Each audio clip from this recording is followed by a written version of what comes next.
I made a dumb joke. Drink tap water, it's free. Let's talk about scams. This is something that happened to us on our first day. Best tacos. Bird took a massive. What's up everyone? Interesting here. Today we're doing my Mexico City guide and things you should know before going and planning your trip to Mexico City. Stay tuned till the end of the video to see the 5 scams we encountered so you don't have to experience them yourself. If you're a returning subscriber or viewer, thanks so much for watching, liking, and commenting on videos. If you're new, I'm Interesting. I retired in 2021 and have been traveling through Mexico ever since. If you're interested in my journey, consider checking out some other videos or subscribing. Let's get into the guide. So if you're about to go to Mexico City or you're about to start your planning process, I think and hope this video should be very helpful, I hope. And we're gonna be talking about a lot of stuff today. I'll probably edit this to put the boom, boom, boom, boom, boom, but please feel free to use the video chapters below to kind of hop around to what makes sense for you. The first thing I want to start off with is when to go. So for some of y'all, this won't be as important, especially if you're cool with like Ubering everywhere. And when you get there, and we can talk about that later, Uber is much more inexpensive than the US. But the best times to go, in my opinion, would be anywhere from like October all the way through May. And even better would be November to April. This is the dry season. Not only is it the dry season, it's when it's gorgeous, when you get these kind of brisk, chill, crisp mornings. And then in the afternoons, it's like 70s, 80s, it's sunny, it's gorgeous. But if you want to go between June and like September, and like that's when you can go, Labor Day, whenever the 3-day weekends are, you definitely can go. It will be wetter, but again, if you're cool just Ubering everywhere, that will not impact you much.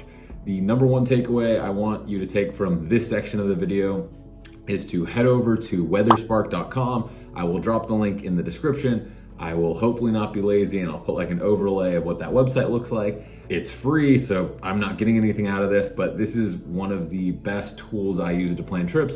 And basically, you can not only look at Mexico City's weather for any given month or year, you can overlay it with where you live. So even if it looks like Mexico City's raining a ton, if you're comparing it to where you live and that doesn't seem like a lot to you, great.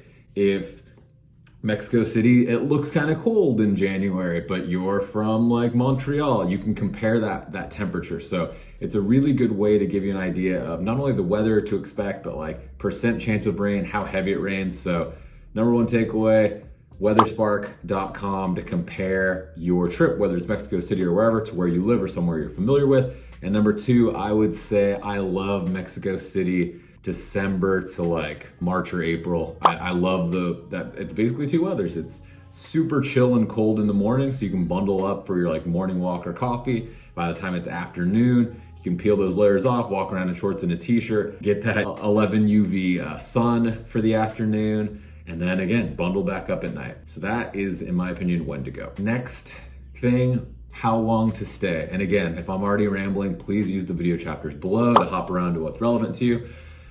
How long to stay is obviously a point of preference. I think the bulk of my trips to Mexico City have been 4 nights, and the TLDR, that would be my recommendation. 4 nights gives you 3 full days, and I think that's kind of like the perfect amount of time to get to do stuff.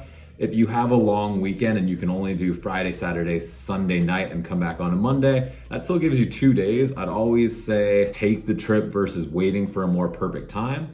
But I'd say that extra night does give you a lot. That gives you an extra full day. If you can take a week, take a week. Again, I said in the beginning of the video, I've spent 3 full months there at separate times. I've got friends that have moved there. This is not a city where you have to worry about running out of things to do or getting bored.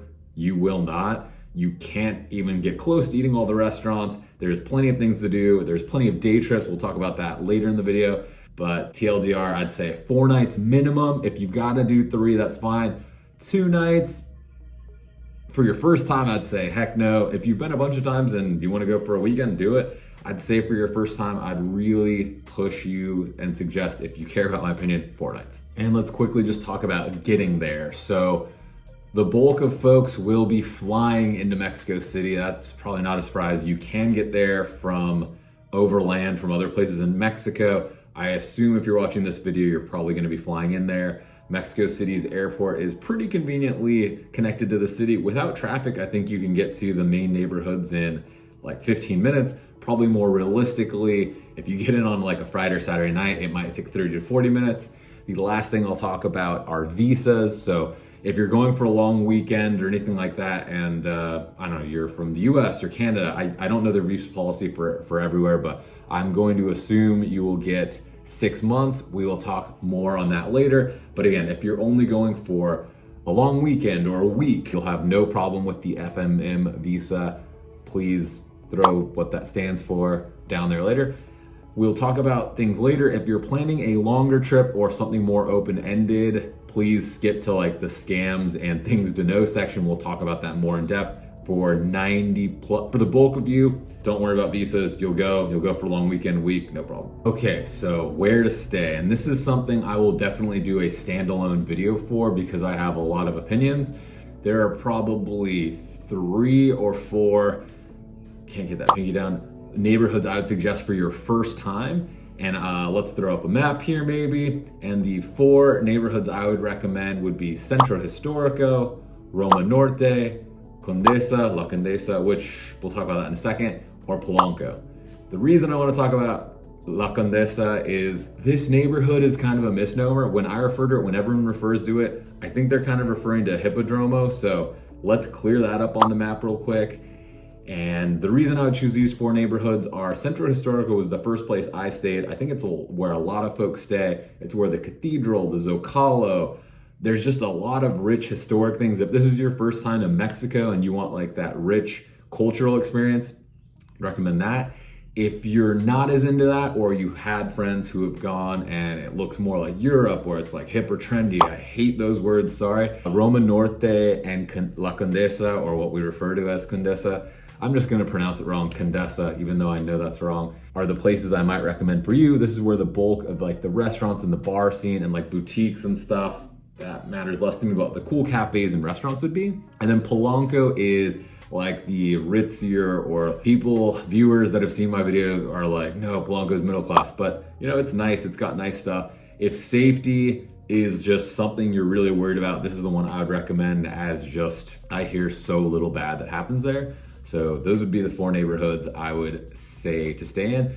Just the quick TLDR, if you want like the rich historical cultural, Centro Histórico. If you want kind of that cooler or like the new wave stuff, Roma Norte or Condesa. And then if you're just like really care about safety or have heard good things about Polanco, or you're just in town to go to like Pujol and a few things, I'd say Polanco. And if you've been to Mexico City, maybe this is your 2nd or 3rd time going, please check out the video that's not available yet. And I'll go into much deeper detail on where to stay, where I've stayed, and lots of thoughts and opinions on where I think you should check out if you've been before. Okay, let's talk about getting around. So this is something I alluded to earlier when I was talking about the airport. Big thing is Uber is very accessible and inexpensive in Mexico City. So the bulk of folks, especially if you're in town for 3 or 4 nights, will be just Ubering all over the place. The other thing I will say is Mexico City is extremely walkable. We basically don't take Ubers when we're there, but we're also super comfortable walking 30 to 60 minutes. So that might not be for you. The metro is open and available. I know COVID's still scary, so you might not be super excited to like get crammed into like a metal box or can with a bunch of strangers, but I believe, and I always forget, it's either 5 or 10 pesos for the metro, which is 25 or 50 cents. And now that I'm saying it out loud, I think it's actually the 5 pesos. So metro can be a good option to get around, especially if there's a ton of traffic. It can be quicker than Uber and obviously cheaper. There's also bikes you can rent to get around. I'm a huge proponent of just walking, and then yeah, if you're going somewhere nice or far, use Uber. As long as it's not like peak Friday or Saturday night, Uber is extremely affordable. And this is something I've been asked more recently, and I think it was a great question. So if I can be smart enough to screenshot that comment, I want to talk about currency and payment options. So as a lot of folks may know, Mexico uses pesos. If you're going to more touristy areas or like beachy places, they do accept dollars, US dollars quite a bit. If you're in Mexico City, you might be able to get away with that. I've seen it in San Miguel de Allende, but for the bulk of places that accept cash only, you will need pesos. My recommendation would be, and this will be a topic for another video, I would withdraw pesos from an ATM and have like a ATM rebate card. That is not what this video is about. The other thing is credit cards are widely accepted in Mexico City. Obviously, if it's street food or something tiny, it's probably going to be cash only, but I think when we were in Mexico as a whole for 6 months last year, I think we pulled $200 for 6 months. So that should give you an idea of how readily accepted credit cards are. Visa and MasterCard will be more accepted than American Express, but American Express is probably more prevalent and accepted in Mexico City than most cities in the US. So you can get by on an American Express quite often. I hope this answered your questions. This is probably a good segue. If you have any questions about anything, that's what this video is about. This is the V1, so any questions I will answer, and if they're popular enough, I'll throw them in the V2. Okay, quick other thing, and maybe I'll throw the screenshot of some comments here. Water. I made a dumb joke or an unclear joke in my Polanco tour video saying drink tap water, it's free. Do not drink tap water. There may be a few places in Mexico City where there's water fountains and those are probably fine, but if you're getting water from the sink, don't play with that. What I meant by that is I would say 95 to 98% of restaurants, regardless of their hole in the wall or fine dining, have garrafones or these 20-liter bottles, and they'll pump out a glass of water for you. Depending on how touristy you are or how bad your Spanish is, you could ask for a glass of water and they will bring you a bottle every time, whether they're trying to make money off you or whether they think you're uncomfortable with that. But if you've stayed in Mexico a while, you can just ask for a glass of water. And the longer we were there, because we were to ask different ways, we just started getting glass of water. It's free. Nicer places like Lardo or Panaderia Rosetta, different places will have a nice, hipstery, wine bottle looking thing with rosemary or mint in it or whatever. But the net is don't drink the tap water. You can get free, not bottled, but free purified filtered water at most places. If I ever get around to doing my interesting Spanish video, we can talk more about that. Let me know in the comments if that's of any interest to you. I feel I know I don't know Spanish better than most people, but having stayed in Mexico almost a year, I feel phrases that are helpful have come up, and happy to share that. Okay, so my favorite thing, and I have zero clue how it's taken so long in the video to talk about this, where to eat and drink in Mexico City. So obviously, without doubt, this will be a standalone separate video where I will go very in depth on best tacos or my favorite things I've eaten or best thing per neighborhood. But you're in a guide to Mexico City video, it'd be kind of lame if I gave you nothing. So let me run through a handful of things that I think you shouldn't miss, even if you're only in town for 3 nights. I'm realizing this is probably not going to be helpful in the way I'm going to do it, but I'm going to go for it anyway. So something that is or was very unexpected and still kind of surprising to me is one of the best things in Mexico City and maybe Mexico is breakfast. So 2 of my favorite, 3 of my, there's just so much good breakfast. So I would highly recommend either going to El Cardinal, and there's multiple locations of these. The main one is in Centro Histórico. That is a big recommendation. I would give another place that's good, that's even farther and less convenient, but again, you can Uber there, is Fonda Margarita. Both of these have a ton of reviews, so you don't have to take it from me. I can link in the description videos of us eating at either one, but I'd highly recommend you eating a proper Mexican breakfast. So whether that's chilaquiles or pozole or whatever, you will not regret it. And considering that I just forgot the other thing, La Casa de Toño. So this is a chain, I know, hold your judgment, all over the city. These have tens of thousands of reviews. They're so inexpensive. Chilaquiles, enchiladas, flautas, enfrijoladas, pozole, you will not go wrong in that. The other thing that's really good in Mexico City, and this one's not surprising at all, are tacos. So I would highly recommend going to Los Cocuyos in Centro Histórico. That's one of my favorite tacos in the city. It's a vibe, it's a scene, you should go there. The other 2 places, and I'd say go to at least one, if not both, and these are local chains. And when I say chains, they're only in Mexico City, are Taqueria El Khalifa and Taqueria Orinoco. So these are both 2 places that they're very modern, they're very nice. You can sit down, have a beer, they accept credit card. You pay a little more, but that have quite a few options, especially Khalifa, that there should be something for everyone. The other thing, and this might conflict with the other stuff I just said, I do think not new age, but Americanish type brunch spots or bakeries are really good. So for brunch, you could check out Lardo, really cool vibe. Their sister restaurant, Panaderia / Cafe Nin, they're the same thing in my mind. for like pastries and coffee. I think the cafe coffee scene is very good in Mexico City. And then obviously, or maybe not obviously, the fine dining cuisine is something that if you have time and budget to do, I'd say eat at one place. It doesn't have to be Pujol. Plug, I recently did a Pujol video, but it could be something like, I guess Maximo Bistro is expensive too. Yeah, there's like newer places that are maybe not fine dining, but like kind of bistro-ish, like a Cicatriz or an Alba, and I can link to all these places I've been. I could talk about food for way too long, so this probably wasn't that helpful. I hope this gave you a few nuggets or things to think about, and then I will do that standalone video, and maybe I'll do it per type of food or per neighborhood, but I wanted to give you an idea. And I just realized I haven't really talked about bars at all. All right, I'm just going to go off of a blog post I did earlier last year. So some good bars. So in Centro, next door to Los Cocuyos, is this cool cantina. It's called Portales de Laquepaque. You can get really cheap pitchers, comes with like peanuts and stuff. So that's a cool vibe. If you want something more like mezcal-y or like kind of cooler, Mundana, which is in Alameda Park in Barrio Alameda, really good mezcal cocktails. Again, I'll do a deeper dive, but I just want to give you some like quick hits per neighborhood.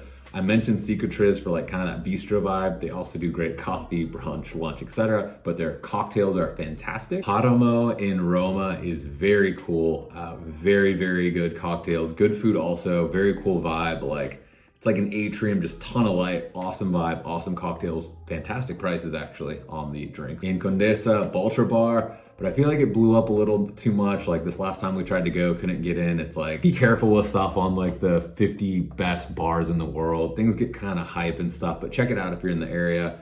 And then in Polanco, love, love, love Guzino Oaxaca. The drinks are phenomenal. A lot of mezcal drinks, super strong, super good prices. I've heard the food's good. I haven't eaten there, but this is just a few hit bars. We'll dive in deeper in the standalone where to eat and drink in Mexico City video. Let me know in the comments if this was like helpful or if this was like so scatterbrained you're like, I am more confused now than before, but let me know.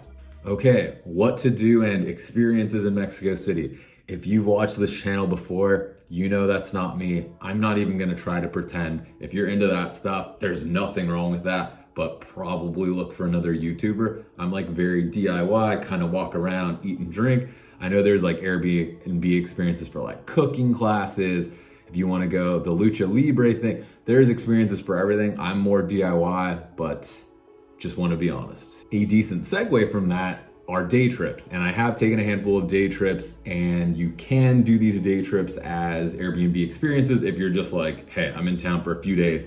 I do not want to think. I don't want to handle my bus thing. I want to pay one person. They pick me up. They handle everything. That's totally fine. In addition to that, if you want to do any DIY stuff, I will leave the link in description. So three-ish day trips I did. So one of them would be Teotihuacan. So the pyramids of the gods or the sun gods. Sorry, I'm butchering that, probably offending someone. That is a very cool thing that you can either do as a tour or you can check out my video if you want to do it DIY. It's very doable, very inexpensive, and everyone else liked it. I wouldn't actually recommend it, but I'm sure you've read about it online and you want to go. So I went for you. And if you want to check that out and have any questions, I'll leave the link in the description because I can't keep putting cards up here. The second one that is just as popular, if not more, is Xochimilco. God, I hate trying to say that, and that was probably awful. That's like the canals where you do the boat ride, mariachi, beers. I don't know which one I would recommend more, probably just because of the beer and stuff. I would do the canals. So we did that. I think that video is coming out before this one, so can link that if you want to check that out, and we can talk about prices and what to do there. Also a scam that we'll talk about later in this video. So those are the two main ones. A third thing you can do is a day trip to Puebla.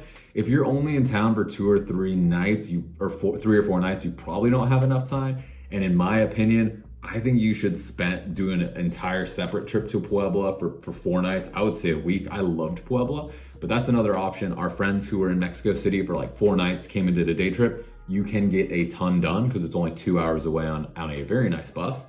And then 2 other ones I can think of. There's another pyramid that I did as a day trip my first time in Mexico City. I think it's like called Tepoztlan or something. There's also, I learned, another town with the same spelling except there's an extra O. It's like north of Mexico City, this one's south. So not doing a great job explaining that, but there are other pyramid day trips you can do. And the fifth thing is there's like this architecture house and it's by Sud 777. So Sud means like south. It's like kind of far. You could do that as a day trip. I don't think I would count going to like the Frida House or Museum as a day trip. That's like 30 minutes away, but those are 5 examples and ideas. I'd probably recommend the first 2. And if you've been to Mexico City a few times, but you don't have a ton of time, but you want to like dip your toes into Puebla, I would recommend that.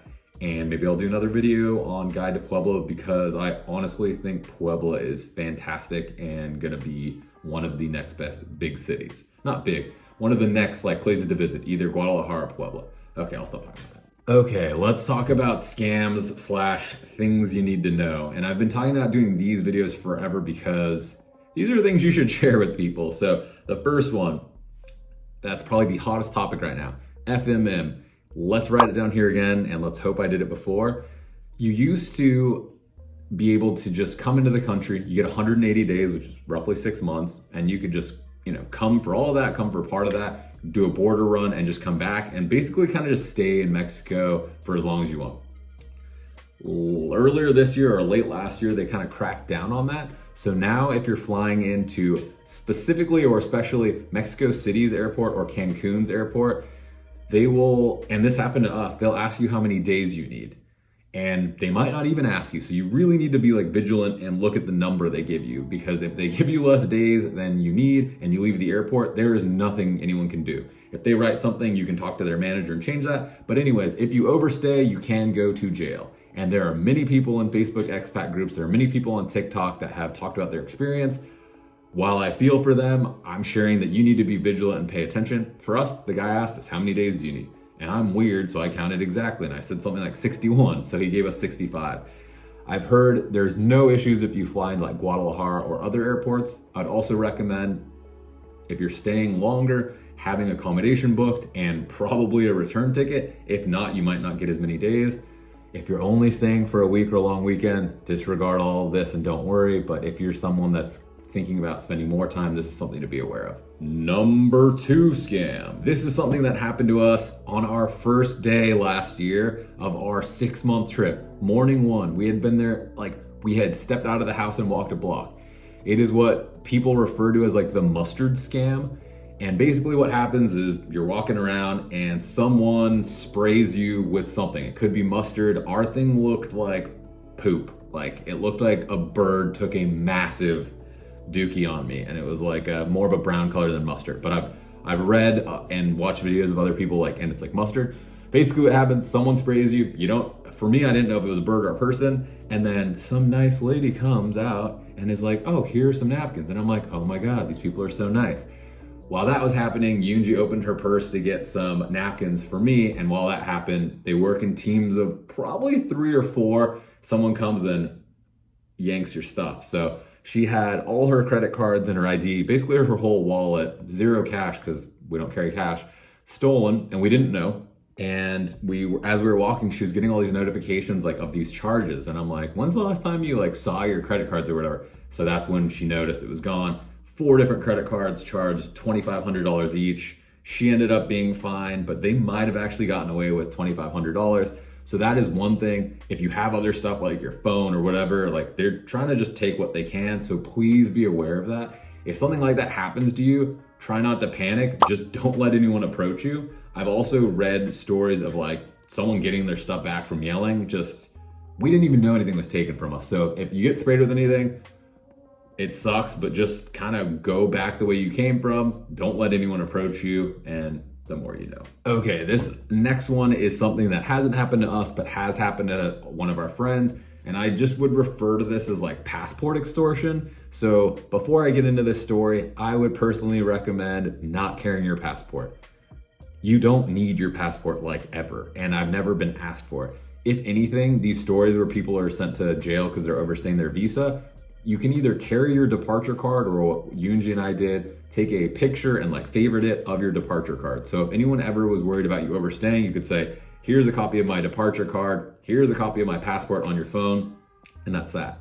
If you have your passport on it, a police officer can just be like, yeah, can I see your passport? And hold it and say, we're gonna go to an ATM and you're gonna withdraw 2,000 pesos or whatever. So that is something that happened to our friend, that basically they took his passport and they're like, if you want this back, you're gonna need to either give us cash, or if you don't have it, we'll take you to an ATM. So we don't carry passports. We noticed the last time our friends came, all of them had it. So that's something to be mindful of. You don't have to take this advice, but I've never been asked for my passport. And I've never even been asked for ID, but if then, like, I'd carry my like driver's license, and if a cop took it, I'd be like, all right, cool. But I was never asked for my ID. Granted, I look like I'm not 18 and I don't go to clubs or anything where I need to be of a certain age. I would say leave your passport at home, take a photo of your departure card and your passport. Just don't open yourself up to getting your passport yanked. Scam number 4, and this one I was impressed with, but I had a nose for it by this point. We'd been in Mexico like 5 months. Is at the canals, Xochimilco. God. We had someone about, when we were 10 to 20 minutes away in our Uber from the place, a motorcycle came up to our driver, knocked on his window, and was telling him like, oh, it's closed. Like, are you guys going to Xochimilco? Whatever.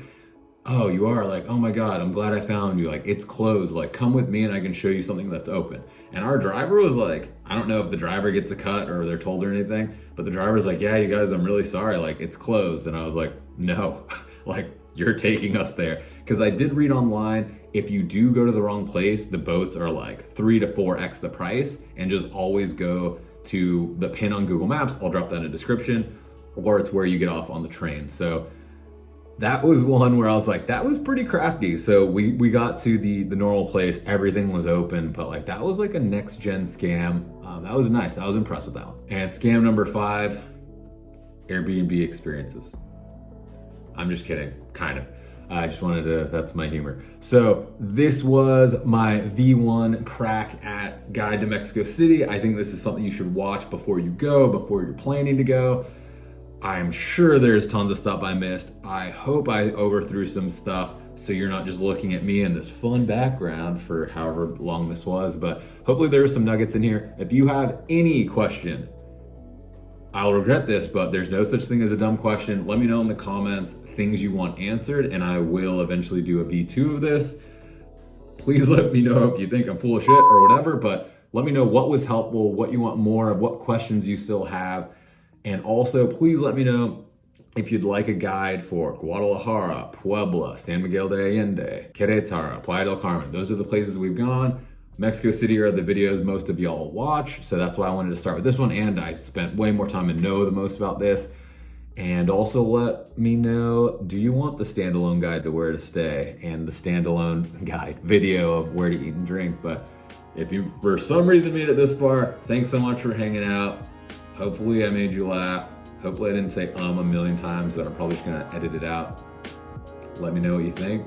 We'll make more videos. We'll hang out soon. Have a good one.